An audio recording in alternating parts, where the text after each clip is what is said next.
And good morning once again, everyone, and welcome to Background Briefing, the weekly program of news analysis, interviews and conversation, and commentary.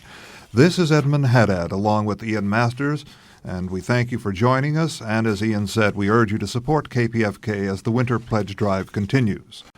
Today, Ian talks with the journalist from local television in San Antonio, Texas, whose question President Bush refused to answer at the press conference that closed the drug summit last week. The reporter was subsequently fired by his television station for being rude to the president. Then, continuing on the theme of the drug summit and the drug epidemic, a scourge to this country, Ian talks with a 25-year highly decorated veteran of the drug wars, a former DEA agent who ironically and tragically recently lost his son, a 27-year-old New York policeman who was murdered by a crack addict. And my commentary deals with a form of graft when senior officials of a nonprofit organization lose sight of the purposes of those institutions. I call it Disunited Way, paying the bill. First, an analysis of the news this Sunday morning, March 1st, 1992. Major preparations are underway this week for the forthcoming Earth Summit, or more formally, the United Nations Conference on Environment and Development. Negotiators from more than 165 nations are now in New York to work on the conference, which deals with the environment from pollution to population, from oceans to the atmosphere. When the conference is held in Rio de Janeiro in June, as many as 100 heads of state may turn up to sign an array of agreements delineating the rights and obligations of governments and peoples to the environment, with new treaties covering everything from climate change to biodiversity. And it won't be easy. Meanwhile, in Los Angeles, the curtain is about to go up on Eco Expo, the constructive green business conference and trade show. Beginning next Friday and continuing through the weekend, Eco Expo is aimed at Southern California business and local governments. The idea? To learn about such important environmental concerns as transportation, recycling, pollution control, environmental design, all the ways available to save money by saving energy, water, and fuel. In the words of Eco Expo President Mark Merson, the weekend is designed to help executives in business and government learn about the environment, what they need to do, and how to do it. Eco Expo is also open to the public. And it begins on Friday at the Los Angeles Convention Center. They charge a fee for admission. If you're out of work and you're a nuclear scientist, there's a job waiting for you in Iraq. Saddam Hussein has already recruited more than 50 nuclear scientists from the former Soviet Union. Each was offered a 5-year contract at a salary of $10,000 a month. It's not known how many are actually planning the move to Iraq. Voters in 7 states head for the polls this week as the presidential campaign shifts into high gear. The candidates spent last week personally attacking one another on the Democratic side, while President Bush continues to face strong challenges from political neophyte Pat Buchanan.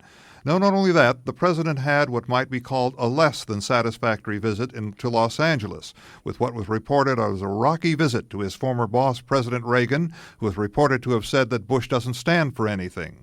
On Tuesday, there will be primary voting in Georgia, Maryland, and Colorado, and caucuses or less formal voting contests in Idaho, Minnesota, and Washington state. Buchanan may do better than expected in Georgia, ironically because the Bush team successfully kept David Duke off the ballot. Just guess who will get the Duke vote. Jerry Brown seems to have hit his stride, according to reporters, and is running strongly against competitors Paul Tsongas, Bill Clinton, and Bob Kerrey in Colorado. The sex thing has hit Senator Brock Adams of Washington state. According to today's Seattle Times, 8 women have accused the veteran Democrat of sexually harassing and molesting female associates and employees over the last 20 years. Based on a 3.5-year investigation, the Seattle paper reports that Adams, he was Secretary of Transportation under President Jimmy Carter, was originally accused in 1988 by a longtime family friend, one Kerry Tupper, of drugging and molesting her at his home. The senator is up for re-election this fall and has accused the Seattle Times of conducting a witch hunt. Well, if you challenge the powers that be, you can really get burned. Both Prime Minister Paul Keating of Australia and television reporter Brian Karem of San Antonio, Texas, found this out. This as Keating rubbed Queen Elizabeth the wrong way, as did Brian with King George, Bush that is. In the case of the new Aussie Prime Minister, he's been called on the carpet for not showing the proper respect to the Queen. Members of the British Parliament called Keating a buffoon and an utter idiot, whose rudeness was explained because Keating, the Brits said, presides over a country of ex-cons, referring to Australia's settlement in the 19th century as a British penal colony. The mess erupted a few days earlier during the Queen's visit to Australia, where there's been lots of talk about breaking away and going independent. In fact, Prime Minister Keating, with the Queen sitting right in front of him, raised the possibility of Australia's becoming a republic. The PM also committed the cardinal sin of putting his arm around the Queen's waist. You're not supposed to touch the monarch. And unlike Nancy Reagan, who curtsied in deference to Her Majesty, Mrs. Keating refused to bow, thus ruffling more feathers. Well, they can't fire the PM, but the conservative management of a San Antonio, Texas television station kicked out Brian Karam, a young reporter who asked a question that President Bush didn't like at the just concluded drug summit. Brian was fired because he was rude and decided the station, and Ian will have Brian on in just a few minutes. And finally, with all their problems, the British are taking in a new publicity push. Travel agents in London's Piccadilly are showing ads hyping the new naturism movement, urging those traditionally reserved Britons to take off their clothes and experience the blue skies and sandy beaches for nudists in France. Naturism does not equal orgies, the Brits are being told. We only swim, play mini-tennis, and volleyball. Rhapsodized Suzanne Piper, people are picking up our brochures by the droves, the PR rep added. You see, naturists come from all walks of life. They may be doctors, lawyers, or teachers, even journalists maybe. When you take your clothes off, she said, you get rid of your background and your hang-ups. Suddenly, we're all the same. It's just great. Well, that's our analysis of the news. I'm Edmund Haddad. I'll return later with my commentary, Disunited Way, Paying the Bill. Time to bid good morning to Ian Masters. Hello, Ian. Hello, Edmund. And I must say, I always remember seeing Nancy Reagan curtsying to the Queen during her state visit, and I thought, she's obviously been to too many junior league functions. She doesn't realize that there was a revolution in this country 200 years ago, more, to get rid of that kind of slavishness. But it does appear to exist in the press, and we'll discuss that later. But let's now go to Amsterdam. I'm speaking with Mike Levine, who is a 25-year-old veteran in the war on drugs, a soldier, if you will, in the war on drugs, having been with the Drug Enforcement Administration. Mike, did you? I take it even though you're in Amsterdam, Holland, were able to follow the drug summit last week in San Antonio, Texas, and indeed, I noticed you were on CNN as well during the week, commenting on it. What's your sense of what was achieved? Well, I've taken part in so many of these, backslapping victory proclamations. It's an incredible fraud. And it's the drug war, you might say, is the longest running performance of the emperor's new clothes, I think, in the history of the democracy. You mean it? You think it rivals how the Pentagon got fat off the Cold War? Well, I think the drug war,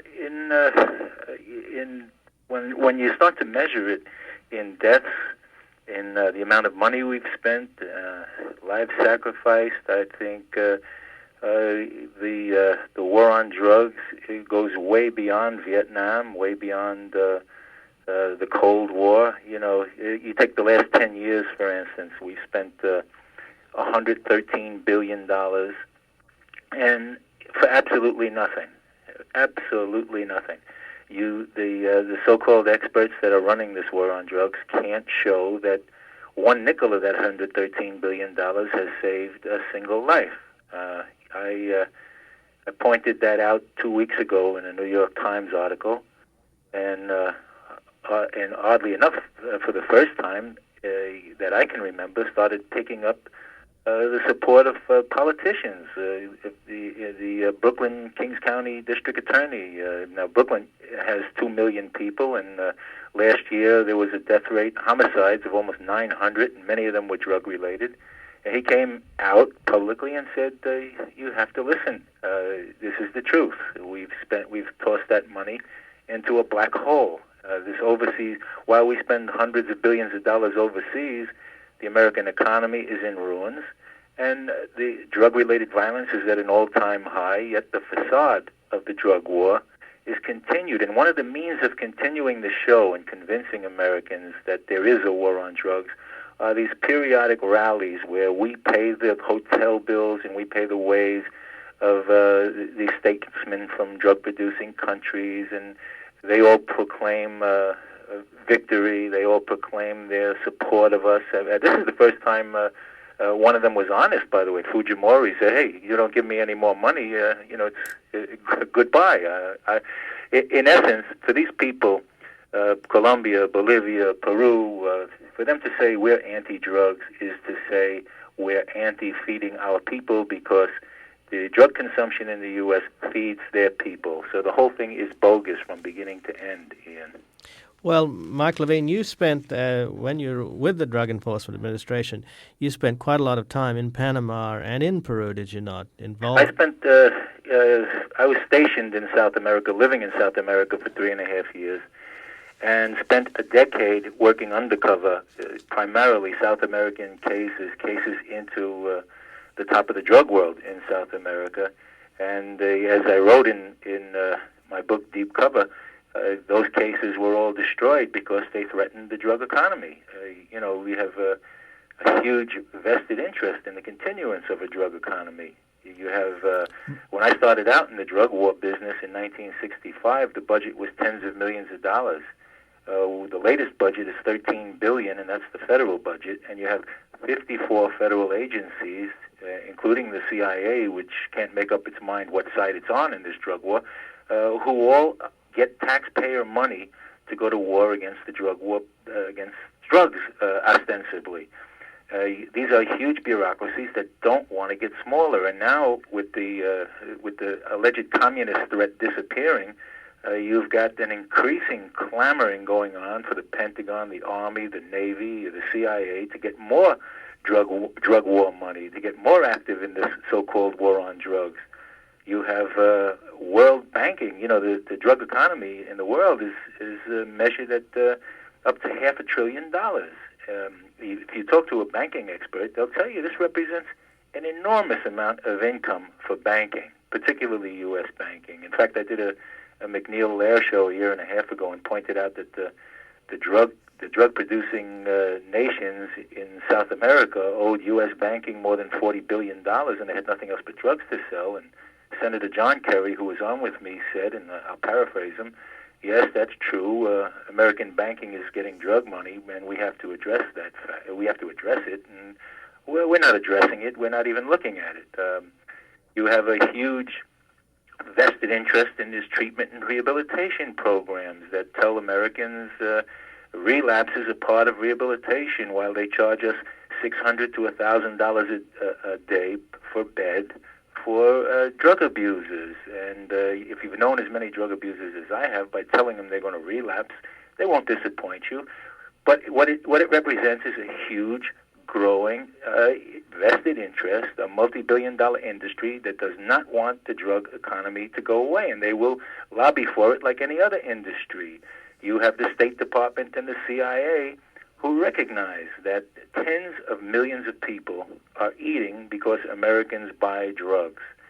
And these are poor people. These are not Medellin cartels. These are not and Fujimori in Peru recognized it, and he brought it to the headlines. The fact of the matter is this drug money filters down into South America and feeds these very poor people. And people in our own State Department, when they're honest, will say we cannot win a war on drugs without replacing these people's crops, their means of eating. Yet we can't pay for our own farmers.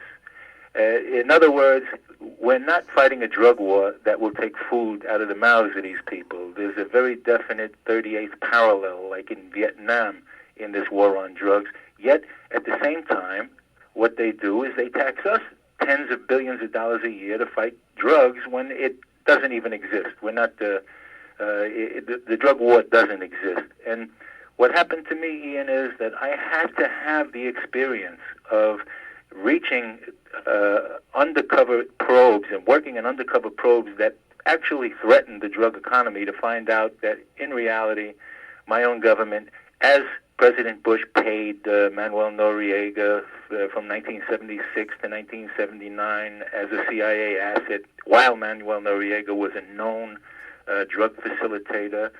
My own government, when people are quote-unquote friends of our friends, we give them a license to deal drugs. Once that realization was brought home to me, as I showed in Deep Cover, I had to look around and re-examine what I'd been doing for my entire life. And what I found was astounding. Again, that's why I say it's the longest-running case of the Emperor's New Clothes. What America is doing, you have to visualize an immense vacuum cleaner. That represents drug demand, this huge sucking vacuum cleaner. And all the sand in the world represents the drugs that our politicians say are bombarding us, that our politicians blame our drug problems on. And that's no hyperbole because, drugs come from everywhere. They come from all over South America, Mexico, Afghanistan, the wonderful mujahideen that the American taxpayers supported. They were among the biggest heroin and opium dealers in the world. Southeast Asia, Europe, we're bombarded. And what we've done is we've turned this immense vacuum cleaner of U.S. drug demand loose on the beach, sucking up sand, spewing out hundreds of billions of dollars, and instead of just unplugging the vacuum cleaner, we're out there spending more hundreds of billions of dollars to stop the sand and arresting people who take the money. And that's an idiotic fool's mission, and this summit was just another example of it.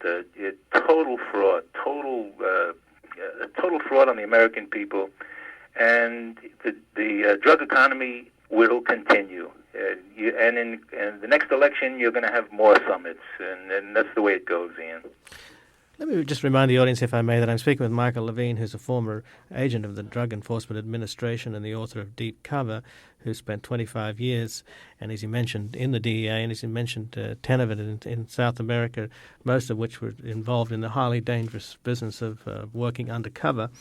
And just the other day, at the end of this summit in San Antonio, the State Department's drug czar, if you will, Mr. Levitsky, said that the United States consumes probably 70% of the cocaine and 10% of the heroin and opium used worldwide. So I guess what you're saying, Mike, is that this is not, obviously it's not working. You've made a very clear case there. What would work? I mean, I wrote a book called Fight Back that's out a very short time now. And the book was a result of me going around the country with Deep Cover, people saying what works. And I had to look at cultures and communities that actually defeated drug abuse problems. And in every instance, it was done by not going to war against drugs. You have to examine what the very phrase "war against drugs" does to Americans, Ian. If you say we're going to war against drugs, drugs don't shoot, drugs don't fight. It's an inanimate object. Nancy Reagan said, "Say no to drugs." The message to children was that drugs are evil. When in fact, by saying that, what you're doing is you're removing the onus of choice on Americans who choose to buy drugs. We think we're victims. We think that it's not our fault, it's Manny Noriega's fault. As a matter of fact, I heard on a Pardon the Expression Geraldo show, a drug abuser actually say it's Manny Noriega's fault that he's a drug user, which is absurd. But that's what we're doing. That's what the message is to America, and that message is transmitted by this overseas war against these dark foreigners. It's their fault. Now, what that does is that adds fuel to the fire. That ensures that the drug economy will continue. Now, China, for instance, in 1949 had 70 million heroin addicts and 70 million heroin and opium addicts. In less than 3 years, they had absolutely none. Japan in 1963 had a similar per capita problem. In less than 2 years, they had no problem at all. All their resources were focused on the user, on demand. There was no war against drugs. There was no war against drug dealers. You can the proof of the futility of this war. You just measure the prison populations. 80% of the casual drug buyers are white people with jobs, yet 90% of the people in jail for drug offenses are black because they're the dealers. We're not unplugging the vacuum cleaner. What we've got to do is attack the drug demand problem on two fronts, the casual drug user and the hardcore drug user. My own son, 2 months ago, was murdered by a crack addict in New York with 35 arrests and 27 convictions. He, thanks to the propaganda with this war on drugs, this criminal running the streets with a gun in his hand, one of tens of thousands, is considered a victim. And the average hardcore drug user in this country is arrested 20 times before he does a minute of jail time. He commits $500,000 a year in commercial crimes just to throw $100,000 to $200,000 a year into the drug economy. And we don't touch him. He is considered a victim. He's turned loose. The casual user, which is 80 to 90% of that market, isn't touched at all. No pressure whatsoever is exerted in stopping the casual drug user. Now, what I pointed out in Fight Back is in every community where the people in the community or towns where the town decided to make their environment a hostile one, not for drug dealers, but for people who want to buy and use drugs, their problems were quickly resolved. As a nation, we could do that easily, but there's a huge vested interest in this continuing drug economy. What the American people don't understand is that quickly becoming a bigger enemy than the Medellin cartel has ever been are the politicians that keep us at war against drugs.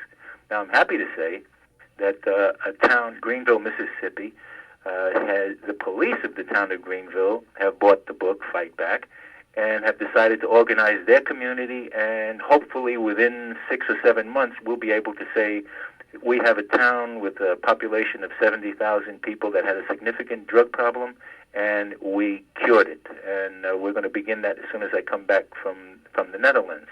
But by doing that, what we'll be doing, Ian, is telling the federal government, you have lied to us for 25 years. Thousands have died.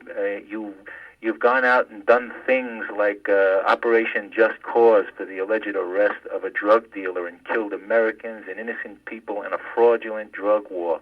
The perfect example of what goes on in every street corner in this country is what happened with Manny Noriega. It cost us $200 million and hundreds of lives to arrest this so-called drug dealer who we've been protecting for 2 decades. And look at Panama now. It's worse than it ever was. And that precise example, as long as this supply side get the deal or war against drugs continues, happens on every street corner, happens on the local, national, and international level. And that's why, again, this international drug conference is a total fraud for no purpose whatsoever. And I, as an American taxpayer, I want a refund. I want to find out who paid these state leaders' hotel bills.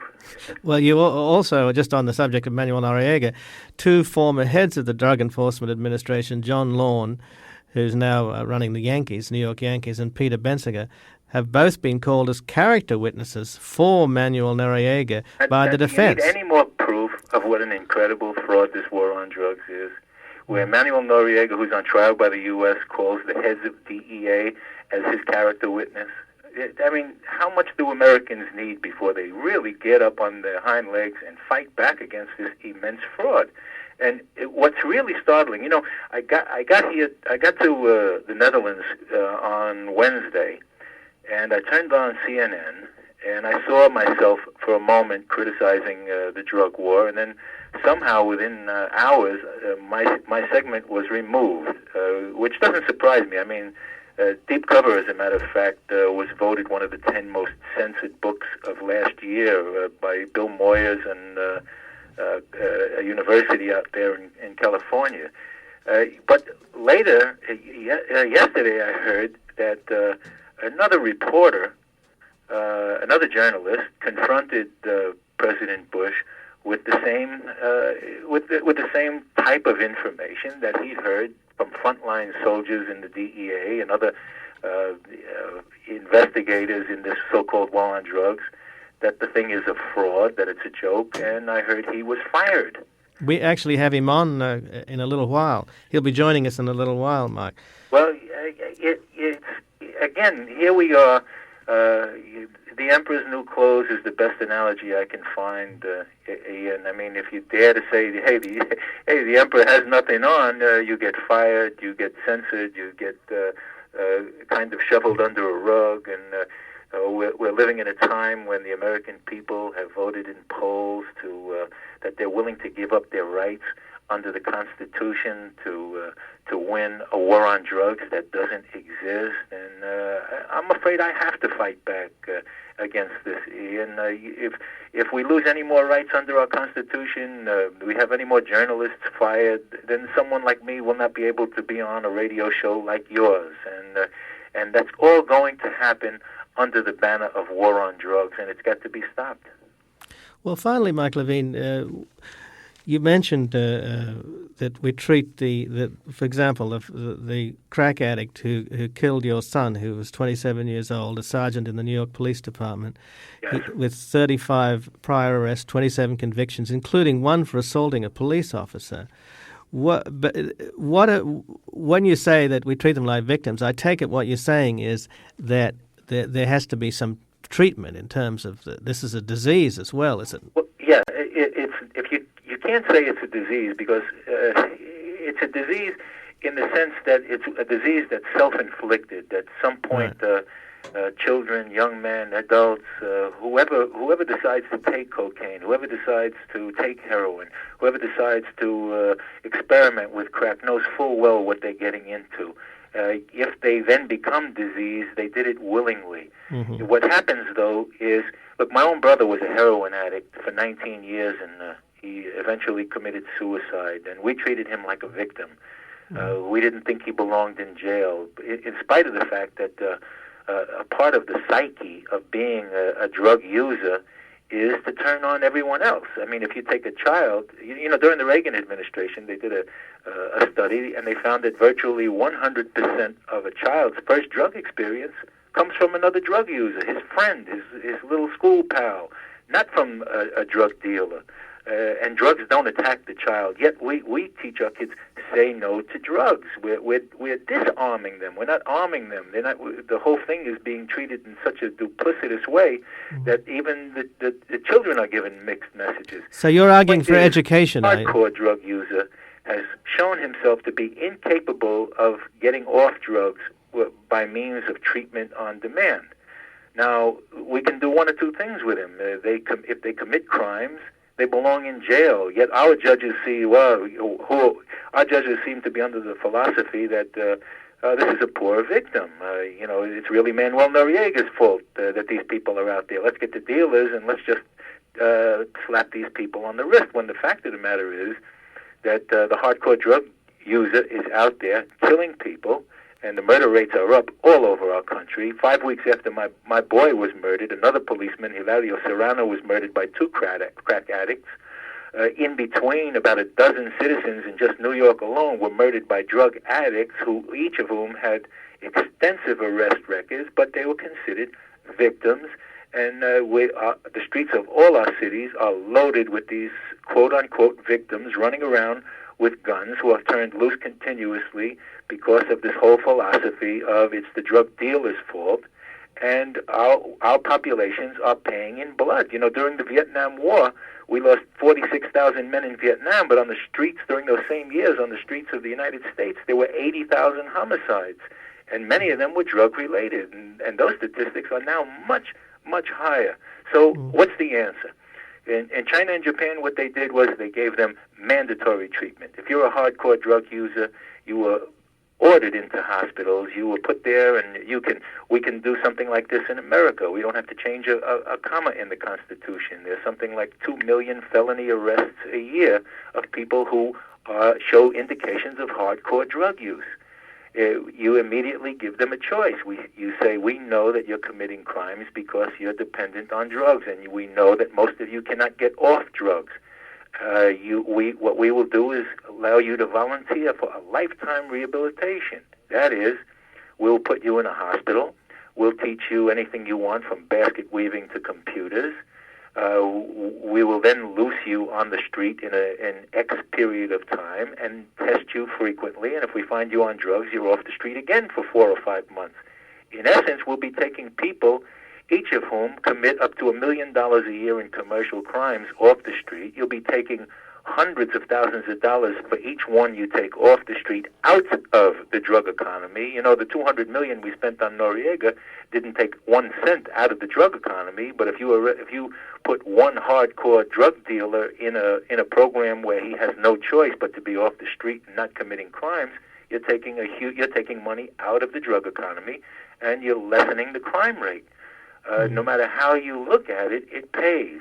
In China and Japan, it paid beautifully in that within less than 3 years, both cultures had no drug problem. We've got to start thinking in those terms. This overseas supply side, get the dealer, war against drugs has been a total disastrous failure for 2.5 decades, and that's why I wrote Fight Back. And this, too, is a book that the government does not want to see, that people don't want to look at it. Our elected officials don't want people to see it, because to see the sense in a book like Fight Back is to realize at the same time how terribly we have been defrauded for 2.5 decades, Ian. Well, Mike Levine, I thank you very, very much for joining us in Los Angeles. I must say, I personally wonder, I had my 8-year-old daughter, when she grows up, you say that the school kids expose her own school kids will be exposing her to it, and just say no is not an adequate argument. But just say no, if anything, I believe. And again, in Fight Back, I tell the story of both my son and daughter. My daughter, who was a hardcore cocaine addict, who we got off drugs by refusing to treat her as a victim, whereas we treated my poor brother as a victim for 19 years, and he went through 6 programs and added to that drug economy of the treatment and rehabilitation programs, and eventually committed suicide. And the idea is that there is an inertia created by a war on drugs that increases our drug economy. It's so incredibly fraudulent. Kids see it. One of the examples I give in the book was this principal in New Jersey who recognized Joe Clark, I think his name is, who had a school that was one of the worst drug disasters in our country, and he turned it around within 1 year and made it into an educational marvel by recognizing the fact that he had to protect the kids who didn't use drugs from kids who did use drugs. And if you put a kid into a school who uses drugs and he's surrounded by 5 who don't, the odds are within days or months, 2 more will, 3 more will. It never works the other way, because a very integral part of being a druggie or a hardcore drug abuser is the turning on of others. No one denies that. Every psychologist will tell you they have that compulsion to turn more and more people on.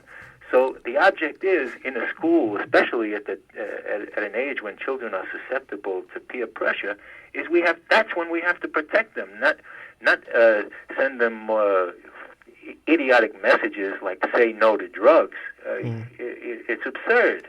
Well, Mike, I thank you very, very much for joining us in Los Angeles, and for telling us about your work and your personal tragedy, which is just so bitterly ironic. It's really sickening, and I thank you very much for joining us. Thank you for having me on, Ian. Okay. Take care now. You too. Bye-bye.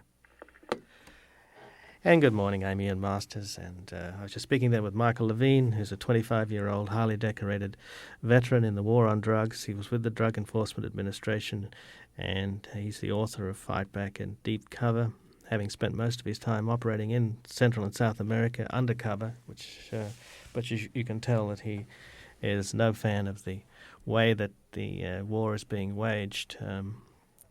And I'm speaking with Brian Karam, who up until a couple of days ago was a TV reporter with KMOL in San Antonio, Texas. And you were at the closing press conference to the drug summit hosted by President Bush with 6 Latin American leaders present there. Brian, can you describe the circumstances that led to the problems that you now find yourself in? Well, it was the middle of a press conference. I raised my hand. George Bush signaled for me to stand up. I stood up. He said, "Do you have a question for the any of the other four presidents?" I said, "No, Mr. President. Actually, I have a question for you." And he said, "No, you don't understand. I'm not going to field any more questions." He asked me to sit down. I persisted to ask my question. He told me I could ask my question if I asked it to another president. So I said, "Sure, I'll ask it to another president, but I would like for you to answer it as well." And I asked it to the president of Mexico, and the question simply was that I had spent some time with some narcotics agents over the last few days as they made busts. They say they're tired. They say they don't believe the war on drugs is winnable. They think that the summit is a joke, and they think the president's meeting here is a joke. What do you say to your troops in the field, the guys who are on the front lines? What do you tell them to build their morale and let them know this is no joke? And that question was addressed to Carlos Salinas, right? Yeah, he actually answered fairly well, but George Bush refused to answer it. In fact, I think I saw the clip, and George Bush says, "We're not used to this kind of thing." Yeah, I guess he's not used to reporters asking questions. In my world, when you call a press conference, you better be willing and able to answer some questions. Otherwise, don't call a press conference. Well, I wonder, though, why this exists. I mean, why is it that you are being penalized for doing your job? Because you have just paraphrased the question you asked. Mm-hmm. It's an extremely relevant question. Now that the Cold War is over, I think it's quite clear that the greatest threat to this country's national security, if you will, is the fact that every city of this country has been invaded by crack, cocaine, and drug dealers, and it's eating away at the fabric of the American way of life, and making the American dream look like a nightmare in many cases. So, why? What was wrong with your question? I mean, that just puzzles me. Well, what was wrong with my question is I didn't bow to White House protocol, and it angered some of the members of the Washington Press Corps. I understand it angered the president. And, that's too bad. I'm not out here to win a popularity contest. I'm out here to get answers. And I've covered crime in San Antonio for 4 years. I've probably spent more time with local narcotics agents than any other local reporter. I'm out there. I've lived in the projects for a week to do a series. I've spent time with the disaffected. I've spent time with the drug dealers. And I think there has to be a real hard question asked the president. I think we got to look at this problem very seriously, and I don't think we are. I think we're dedicated to great PR and nothing else. Now, just tell me about White House protocol and why it is that the traveling White House press corps would have taken exception to what you did, because I've seen press conferences, particularly during Ronald Reagan's tenure, where the press were just bantering him. Oh, what happened to that? That's what I'd like to know. I mean, I know Sam Donaldson used to do it, but I mean, as you were saying earlier, Brett Hume plays, tennis with the president. I mean, everybody wants to be his friend, and they don't want to cover him. And, I'm not there to be his friend. He's the president of the United States. He's not King George. He's President George. He deserves the same respect that I give my mayor. He's an elected official. He gets his money from my taxes.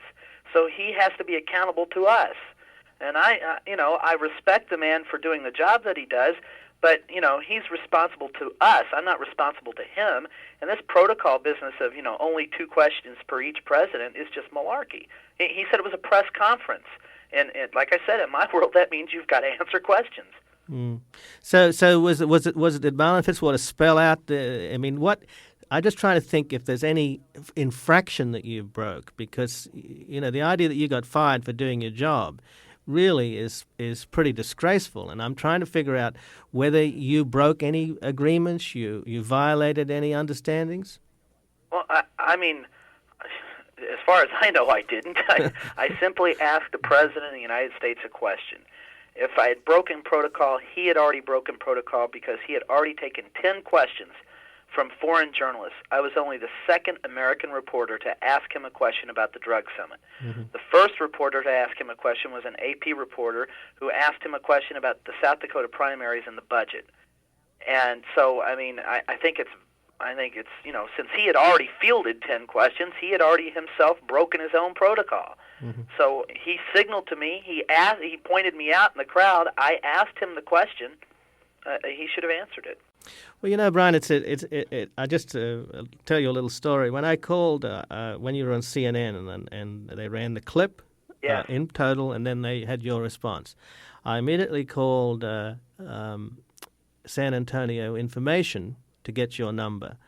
And the operator said, "You don't mean Brian Karam, the television reporter, do you?" And I said, "Yeah." And she said, "Oh, he's a great reporter. He was jailed for a couple of weeks there because he wouldn't give up his sources, and he's done these great stories on kids and drugs in the community."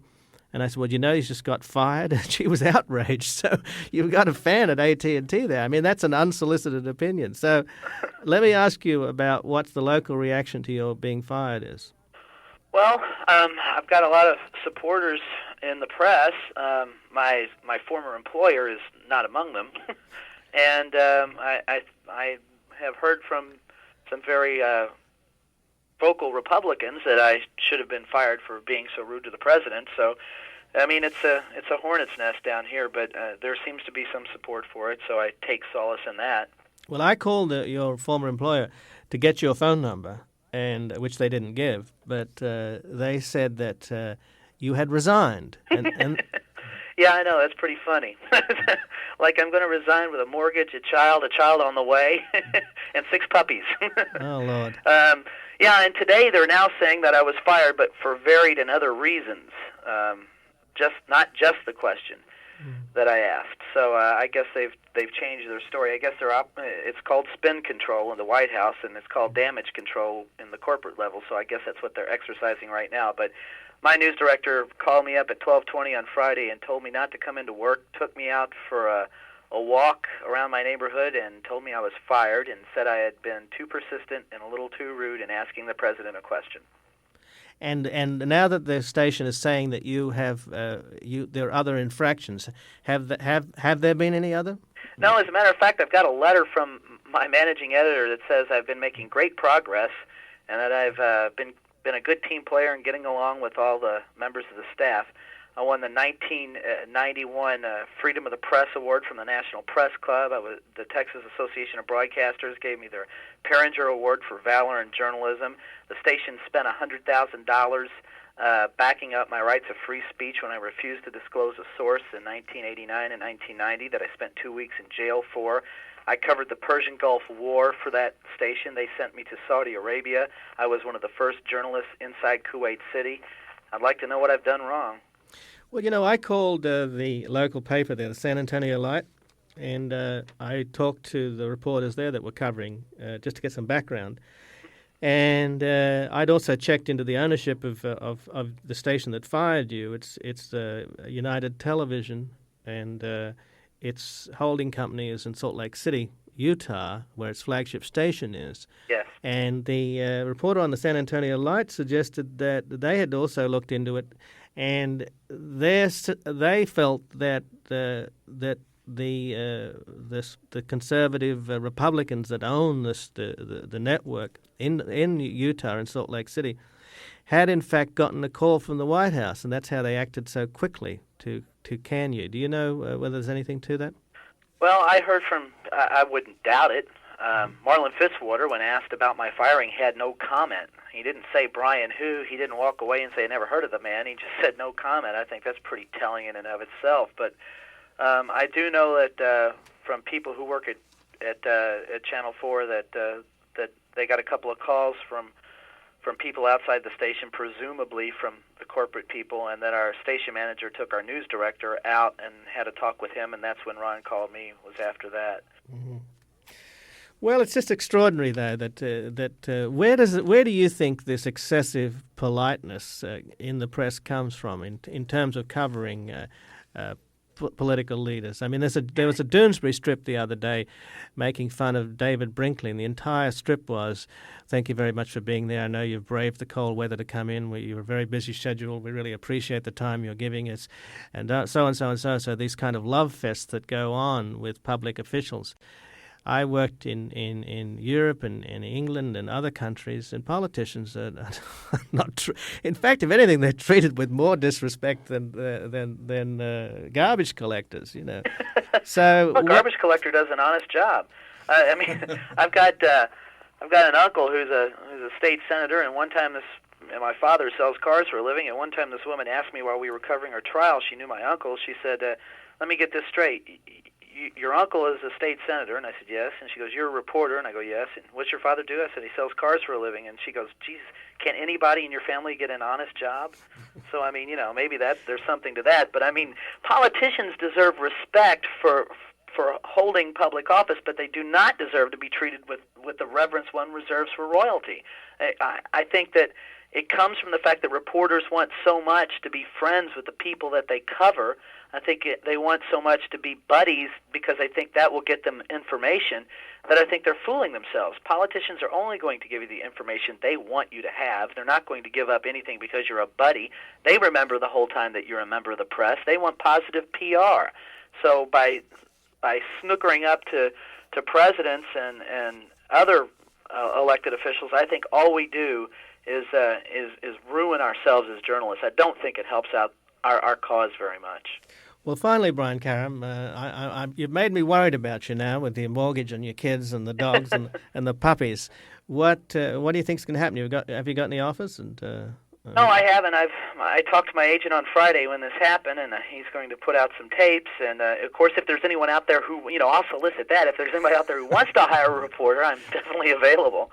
So, I mean, my options are wide open right now. I'm just, I hope I'm able to find something. Well, it sounds to me like you're indirectly a victim of Pat Buchanan. He's got President Bush so rattled that he's taking it out on you, because I saw it, and he was so testy, and he does have a patronizing attitude, and I think he does towards the press, and that's But I think the press have earned that, frankly. Well, yeah, I agree with you. I think the White House press corps.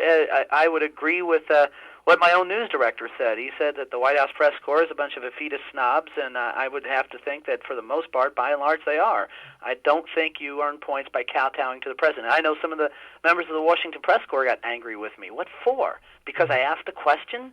I mean, it was a valid question. I mean, there is a big problem in this country with drugs. There are people who, because of the economy, have no way else to make money. I think it's just silly that we sit there and are afraid to ask the hard questions, and we'll take whatever pap that's thrown our way. It was a dog and pony show. I didn't wag my tail. Well, I thank you very much for joining us this morning in Los Angeles, Brian Karam. Thank you. Thank you. Bye-bye. And all the best, too. Oh, thank you. Okay. Bye. And good morning. Again, I'm Ian Masters. I was just speaking then with Brian Karam, who was a reporter with the KMOL TV in San Antonio, Texas, which is owned by a holding company in Salt Lake City, Utah, apparently a very conservative management, and they fired this reporter for asking President Bush a question about the war on drugs from the point of view of the soldiers in the trenches, as he said, who are fighting the war on drugs. And how does he address the morale of these soldiers who feel that these big dog and pony show summit events don't even begin to address the real problems? I think he was probably it's a case of shooting the messenger with the right message. And here, with his commentary, Disunited Way, paying the bill. Here again, my colleague Edmund Haddad. Thanks, Ian. And first, and for the listeners to call KPFK and subscribe, 985-5735 and the 818. You can see by the interview that Ian just had the importance of bringing this kind of point of view. And this is my experience that the Brian Karams of the world are going to find good jobs in the field that they choose in journalism. You mean they're not going to fire us around here if we say so? I don't know. But let's look at Disunited Way. Well, until he got kicked out last week, William Aramone enjoyed a great life as president of United Way of America. In the job for over 20 years, Mr. Aramone presided over a prestigious national organization boasting 2,100 chapters, whose members contribute well over $3 billion a year. People and businesses all across the land cough up everything from a few badly needed bucks to literally millions. The funds, or at least a good part of them, then go to worthwhile charities that benefit people, the sick, children, old folks, just about anyone in need. Well, although he was forced out, United Way across the country is shaking in its collective boots that people are now going to stop giving to the giant charity when what Aramone did begins to sink in. No, the ex-pres didn't steal from the till, nor did he get too close to the girls back at the coffee machine, and he didn't even bribe anyone. Nothing like that. Arimony bit the dust because he lost sight of who he was, why he was originally hired, and also because he succumbed to that grievous ailment that has so cursed our country these past dozen years, pure and simple greed. His salary to begin with, while working for a not-for-profit charity, was an astronomical $463,000 a year. Well, maybe he thought he was president of the world.